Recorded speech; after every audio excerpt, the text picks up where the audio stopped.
Hey, so I'm still not super good at this, but today I kind of wanted to talk about like how to set up your ruck and how to balance everything out so you're not going to destroy your back and destroy your knees when you start doing longer, 6, 12, 15, 20 mile rucks. It's not super complicated. It's kind of easy once you get the concept down. It's just not many people have been talking about it, so I kind of wanted to at least touch a little bit on it while I had the chance.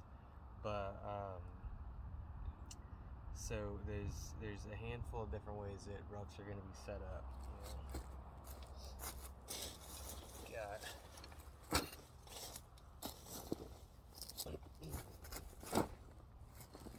all right. You got your frameless. Doesn't have anything that supports the weight of the back. It's just your back. You got metal frame, which is going to be your Alice packs and stuff like that, and they're going to have a metal frame right here that supports your bag that everything attaches to. Alright, and you're going to have your waist belt and everything attaches to a metal frame. This one's kind of bigger, so she survives. And then you've got a plastic frame that has an internal frame. So the frame on this one supports the bag, but it is more or less built into systems in the bag, so that it's not going to be able to you're not going to be able to put another bag on it. It's very integrated into this system.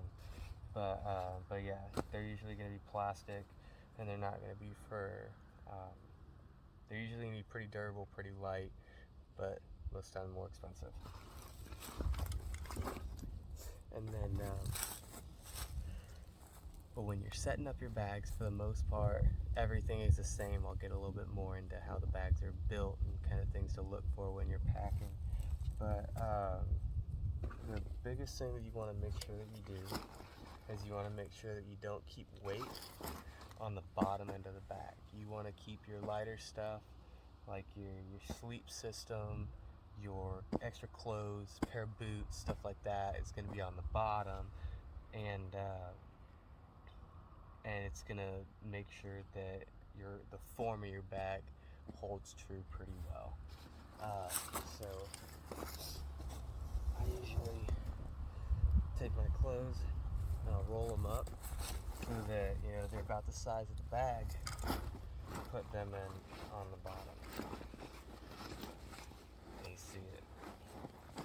Makes the bag kind of plump out. It holds its shape, and it gives it a nice base. Okay, and then when you start packing, the higher you go, there's two things you want to think about. It's how quick am I going to need to get to it? Am I putting emergency gear all the way in the bottom of my bag, or I'm going to have to pull everything out?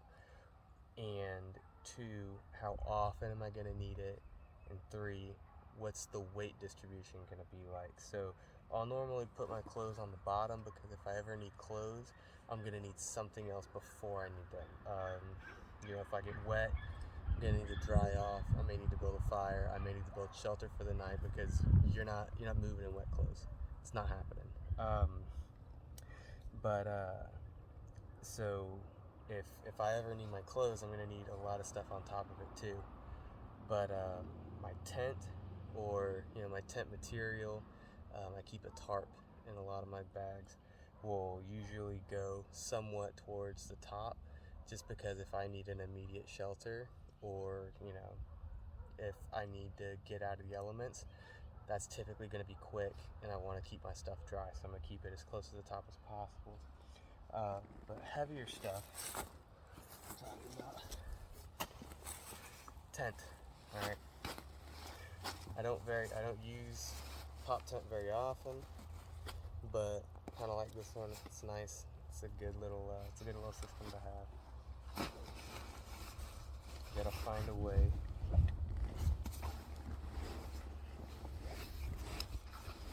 get situated in here.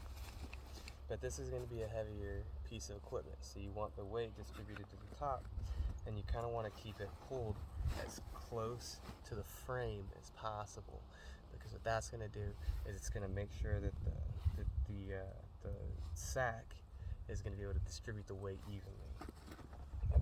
Now, it's a very crudely packed bag, but there's other tips and tricks I'm going to show you real quick that'll help you when you have your bag on. So, for people who haven't rucked very much before, you got your waist belt right here. You got your chest strap right here. Don't roast me, okay? Haven't taken this bag out in a while. My straps are all over the place, alright? Looking like an angry octopus. But one of the big things is policing your straps, because you don't want stuff going all over the place. Like these guys out here. Police your straps, put them away, or they will get caught on every single piece of brush that you walk past. And it's the craziest thing, but it's true. Alright, when you have your ruck, you want it as high up on your shoulders as you could possibly get it. Okay, because the higher up it is, the less strain it's going to put you pulling back. Okay, you want to be able to keep the weight on your shoulders, and then when your shoulders get tired, what you're going to do is going to tighten down your waist strap, pop your bag up, and it's going to transfer it to your hips. And you're able to carry a decent amount of weight on your hips. Alright, but you want to make sure that your bag is balanced and centered really well so that it's not pulling back on you, okay? Because when you're, I'll try and show what happens, but this might take a second, so I'm probably just going to edit this, and you're just going to be missing a bunch of very important information. So I'm going to try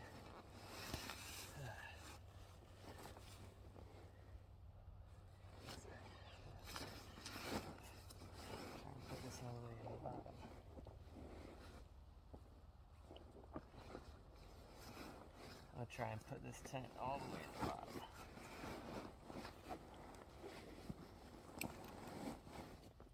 And then put the light stuff on top. Alright? Do that backwards. Yeah, it's fine. It's right. Alright. So, you'll put everything light top. I'm just going to show you exactly why this is the wrong way to do it. So now I've got all my light stuff on the top, my heavy stuff on the bottom. What you're going to see, okay, you can't really see it too well. You can feel it really well. What happens is it pulls the top of my bag away from my back, okay, instead of pulling it towards my body. So what that's doing is that's displacing the weight, and it's pulling back on my shoulders.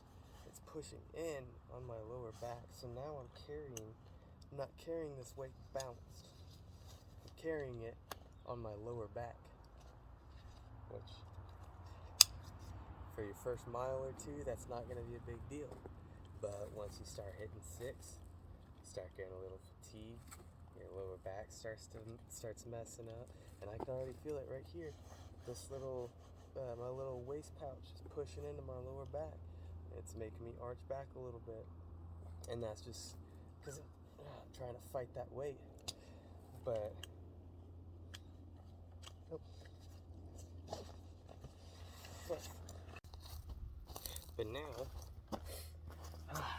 now, gotta look at these frameless, because these are going to be a little bit different, because they're typically going to have some different strong points, different weak points. But with a frameless that has, sectioned off pockets, because that's typically how they are going to be set up, like back pockets, all pockets, whatever you call them.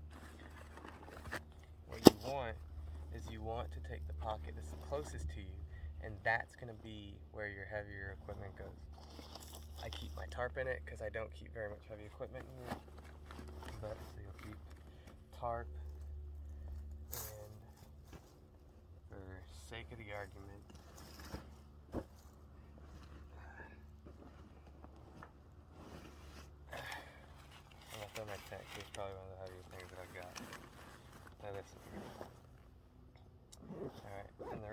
doing that is because you want, like I said, you want the heavier stuff to be as close to your back as possible. All right, that's gonna make sure that you're not bouncing around. It's closer to your center of gravity, so that it's not doing too much unnecessary movement. All right, and then as you go out, it's gonna be the lighter stuff. So I've got fishing shirts, UV protection, or whatever, stuff like that. Schmog, and then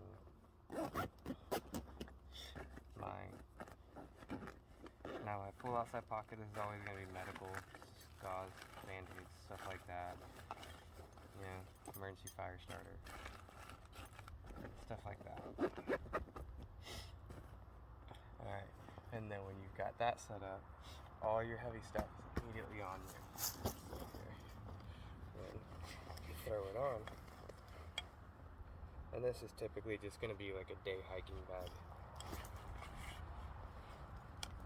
Maybe a lot of people call them like a 72-hour bag or get home bag or something like that. But this is typically what I'll carry on me. And there's that. And same thing with the waist belt. Right there. And now my bag is on me. No excess movement. It's up high on my shoulders. It's hanging out. And it's stable. Like, that's how you want your bag to be. You don't want it hanging down. You don't want it loose, because then that excess movement, or it's swaying, you don't want that. You want it tight. You want it high up on your shoulders. Now, with these frame bags though, it's going to be a lot the same. The only difference is you're going to have these outside pockets that you're also going to use.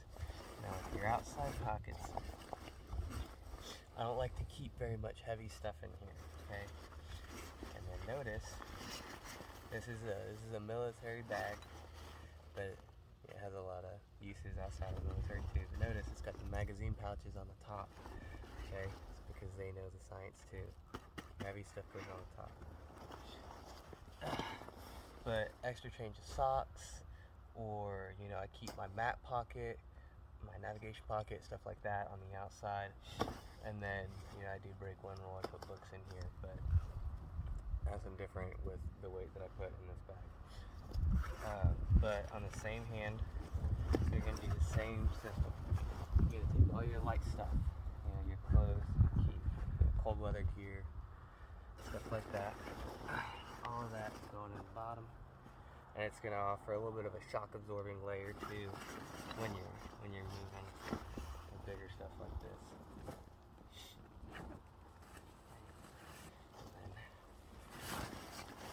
This is not all that this bag can handle, but it's a decent tool to show you quick. And then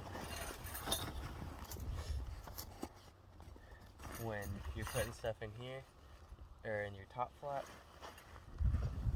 this is going to be light stuff, quick to grab, usually snacks,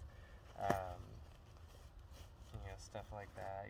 You don't want anything crazy in here, because if this pocket doesn't provide a very good cover, it's kind of useless. So you don't want it to bubble out. Get tight.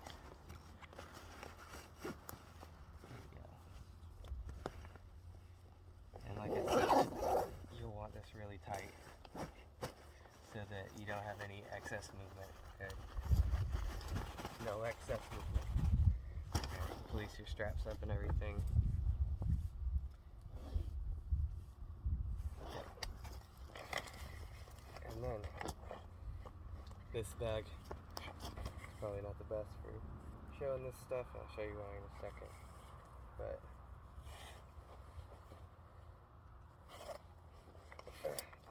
get it high, but my waist straps don't work. They broke a while back. But chest strap, I don't have one. This is not a bag for taking on long trips. This is my camping bag. I got out of location, I set it up, and I'll leave it there until I'm leaving. Alright, but on this thing here, I'll show you all the bad things that bags do if you don't have them right. So chest strap, waist sack, see all that extra movement? That's what you don't want. Any extra movement is extra weight, extra pounds, extra friction. And then one more, side to side. Side to side, even if it's packed right, you should have the side to side motion. Where you got a little bit of excess movement. You're gonna limit all excess movement if you can.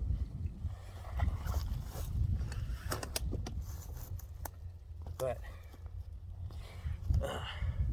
that's probably the best I can do over a video without actually having people, like on ground watching, talking, and all that stuff.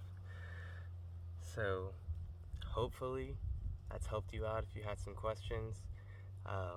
When we start actually doing the rucking group, that's when I can get a little more in depth if you guys have questions, or if we're gonna have a couple more people out that have been rucking for a while, they can kind of chime in and let people know stuff they've figured out. There's a lot more tricks that I've learned over the years, just from doing it. But that's one of the things you have to get out. You have to see what the problems are. You kind of on the spot figure it out. It's one of those things. That's going to be your biggest. That's going to be your biggest tool right there. Is your fix it mentality. Duct tape, 550 cord, a little bit of bank line. You're good. But I hope you learned something. It's probably going to get edited down a lot, but life goes on. Still learning, still thriving, still moving forward. So whatever.